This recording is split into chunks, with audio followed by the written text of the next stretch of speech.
So when there's a problem, there's always a solution. Okay. So let me just do what has been going on recently with me. So I've been wanting to buy a car for my business because I wanted something that can be used to run around that is for economy and it just serve the purpose because as a realtor there's a lot of driving around and just there's a lot of driving around that is involved. Yeah. So I wanted a car that is for economy and I'll be trying to find a car for my business. Okay. So I have a particular car I have in mind and I've reached out to a couple of people and I've just come to realize that a lot of things are going on in the car business that is really like I never knew it was this hard. Like you have your money to buy your car, but now buying the car is not a problem. Right. So I've come to a conclusion that this is a business I want to do. Like with my experience as someone looking to buy a car and I have to go through all this, I felt like, you know what?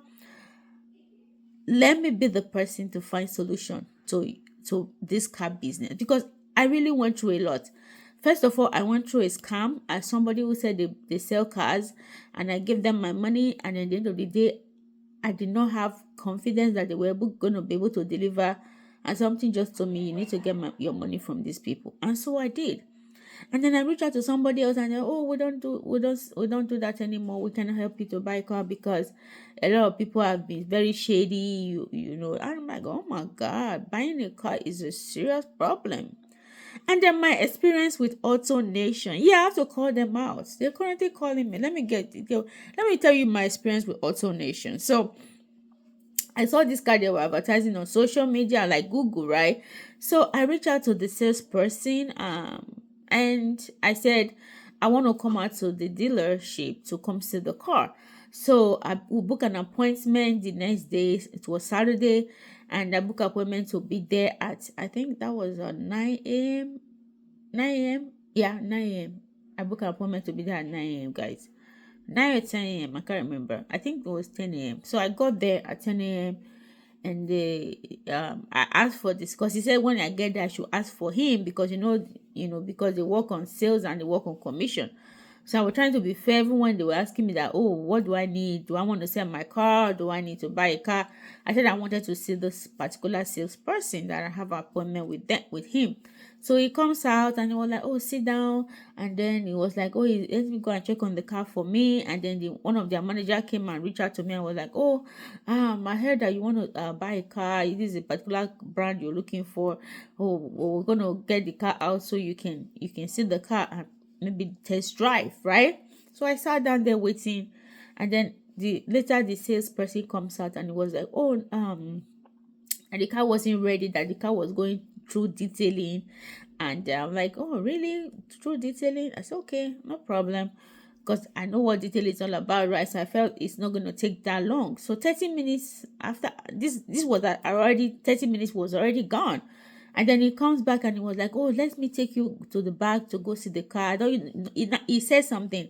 I don't normally do this, but I want you to come to the back to see the car so that you know that he's really going through detailing. So I followed him to the back and then we got there and then he showed me the car. Okay. And I said, okay. I said, let me start the car, right? Then he says the key is not available, that somebody took it with them. I'm like, that's weird. How can you be doing detailing to a car and you're saying that the key is not available, that one of the detailing person took the key with them? That already was already putting a guide on my head. So, and I looked at the car, I looked at the inside as if they covered the seats with like a cloth. Very, it felt so shady. Let me put it that way. And then, so on our way back inside, I told him, I said, oh, this is nice, but I don't really like the car seats, and all that. So he was like, oh, that, okay. And I was not asking him that, what is their warranty? What's their warranty for the car if somebody takes it home and how many days? He didn't really know. He's like, oh, I'm going to find out for you You just go back and see that I'm gonna find out for you. And then he came back later and he was like, oh, he wants me to come see the car. So me, I was thinking in my head that was the car, that the car was ready. I said, okay, that for test drive. That's what he said. That's exactly what he said, that the car was ready for test drive. Oh no, and I said, do I have a problem with the leather seats? The car not having leather seat. That he has another car that is the brand I'm looking for, and it has a leather seat. Do I want to come out and see it? I said, okay, no problem. So I go outside. The car was, of course, leather seats, and then the car was opened so that I would not see the year on it. And then he put the car, and I said, okay, and I said that the car was ready for test drive. So I'm like, okay. I said, so what of the other car that I came for? Oh, the car is still not ready. They're still doing detailing. I said, okay, no problem. He said, but I mentioned that I liked leather, so it felt like they had a similar car that I wanted that has a leather seat, and so the car was ready for test drive. So I got in the car, and then I started the car, and saw that the gas was empty. I'm like, why are you asking me to go test drive a car that is empty? Why can't you people feel it? And then somebody else is coming, oh, they have the code.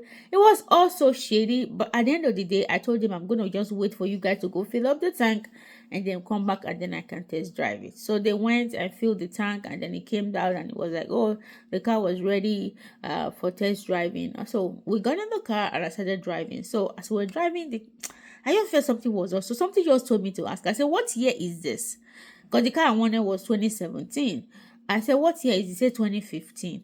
And I said, how much is this? And it was like 1,000 more than what I saw on the one I wanted for 2027. 2017 was 1,000 more. So the year was less, and then the money was even 1,000 more. So I'm like, and I said, so this is 2025.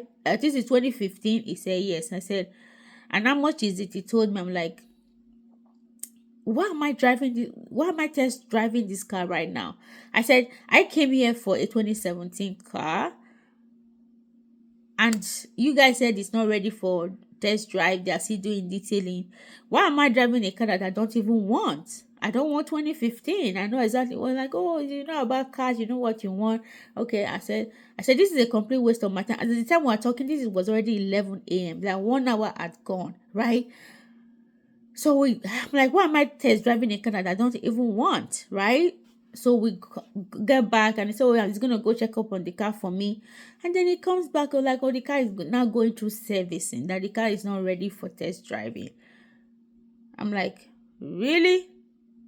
Oh, he is a new salesperson. The thing is, he didn't know that the car was not ready for test driving. He wouldn't have booked appointment with me. The thing is, let him go and check. Do you know they wasted 2 hours of my time? By the time I was talking to you guys, it was already like 12 noon. I'm like, you are telling me that the car, and then the manager was like, oh yeah, that they thought I would love to buy the one they asked me to test drive, that the other one was not ready, that it's still going through servicing. And I said, okay, so when would the car be ready for servicing? Is it going to be in the evening? Like, oh no, it's never going to be the next day. That's till Monday. That's when the car be ready for servicing. Guys, after a week, I was so mad. So I'm like, it's like I came here and wasted 2 hours of my precious time I could have been using to do something else. And then I went back to I'm like, am I confused here? So I went back to the page where I saw the car, and I'm like, I don't ask them, why are you advertising a car that you know that is going through servicing and it wasn't ready? They're like, oh, that's what they do. I'm like, no. I say, it sounds so shit. And I started reading the review. And then I'm seeing people were like, oh, this is what they do in AutoNation. They advertise something else on social media. And then when you get down there, they try to sell you something else. I'm like, oh my God, that's exactly what happened to me. They wanted to sell me a completely different car with a different year, with a different price. And I'm like, oh my God, this is exactly what they did to me. And then this thing is they said the car was going to be ready on Monday, and then on Monday I didn't get a call, and then I got a call on Thursday, and it was still saying the car was still going through servicing. And then this week, because apparently they just want to look like they are good people, and then they're not calling me this week. That's about after 2 weeks that the car was ready for me to come and test drive. I'm 100% sure that that car is not is not what it is. It's not what it is. You understand? They try to give you that laugh so that maybe you would have gone to somewhere else, so that you will not know how shady they have been. Of course, they are not ready to sell that car for you for that price. You understand? But I'm just gonna play along with them and see how it goes. I'm just gonna play along with them.